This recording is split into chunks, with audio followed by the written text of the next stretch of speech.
La course à l'intelligence artificielle, on pensait peut-être que les jeux étaient faits. Et puis, un géant chinois est arrivé et a commencé à rebattre toutes les cartes. Aujourd'hui, on va décortiquer ensemble la stratégie vraiment audacieuse d'Alibaba. Bonjour à toutes et à tous et bienvenue sur La Quotidienne de l'IA. C'est la rubrique du premier site d'information sur l'intelligence artificielle. Je parle bien sûr de ia-info.fr. Pour décrypter ce phénomène, on s'appuie aujourd'hui sur un article passionnant de Didier Taromina qui a été publié en janvier 2026.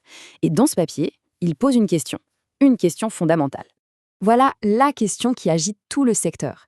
Est-ce que cette suprématie américaine sur l'IA, qu'on pensait gravée dans le marbre, serait en train de vaciller ? Il semblerait bien qu'un acteur chinois ait trouvé la faille. Alors, pour tout comprendre, voici notre feuille de route. D'abord, on va se pencher sur l'offensive chinoise. Ensuite, on analysera la stratégie gagnante, l'open source. Puis, on verra les chiffres assez fous de son adoption avant de passer aux applications qui changent vraiment la vie. Et on terminera bien sûr par la nouvelle donne géopolitique. Allez, on attaque tout de suite avec le premier point, l'offensive chinoise et ce pari pour le moins audacieux d'Alibaba. C'est un véritable raz-de-marée. En l'espace de quelques mois, Alibaba, qu'on connaissait surtout pour le e-commerce, a réussi à propulser ses modèles d'IA, les fameux Qwen, au sommet. Ils sont devenus des références mondiales. C'est un tour de force qui a pris tout le secteur de court.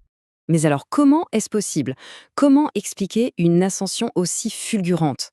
Eh bien, le secret, ce n'est pas une technologie mystérieuse, mais une philosophie, une approche radicalement différente, l'open source. Pour que ce soit bien clair, l'open source, c'est quoi ? Imaginez que vous partagez la recette de votre meilleur plat avec tout le monde. Le code, la recette de la technologie, est rendu public. N'importe qui peut s'en servir, le modifier, l'améliorer. C'est une approche totalement collaborative. Et là, le contraste est juste saisissant. D'un côté, les forteresses américaines. Le code est secret, jalousement gardé, l'accès est payant ou limité. De l'autre, Alibaba, qui décide d'ouvrir grand les portes. Le résultat ? L'innovation ne vient plus d'un seul endroit, elle fuse de partout. Et l'adoption, elle, explose. Et quand on parle d'adoption massive, les chiffres donnent littéralement le vertige. Ils sont la preuve que cette stratégie ouverte est en train de tout changer. 700 millions, c'est le nombre de fois que les modèles Qwen ont été téléchargés sur Hugging Face, qui est la plateforme de référence pour tous les développeurs d'IA. Ce n'est pas juste un succès, c'est un véritable plébiscite de la communauté mondiale. Bien sûr, pour mener une telle offensive, il faut des moyens. Et là aussi, on parle de chiffres colossaux. 53 milliards de dollars.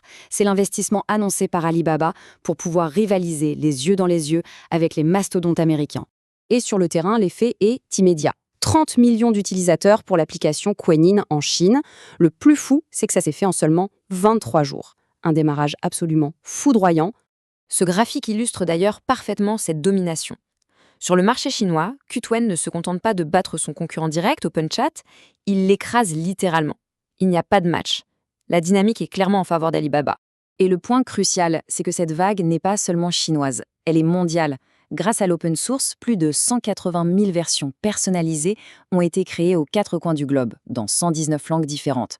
C'est ça la force de l'ouverture. Mais les chiffres, aussi impressionnants soient-ils, ne racontent pas toute l'histoire.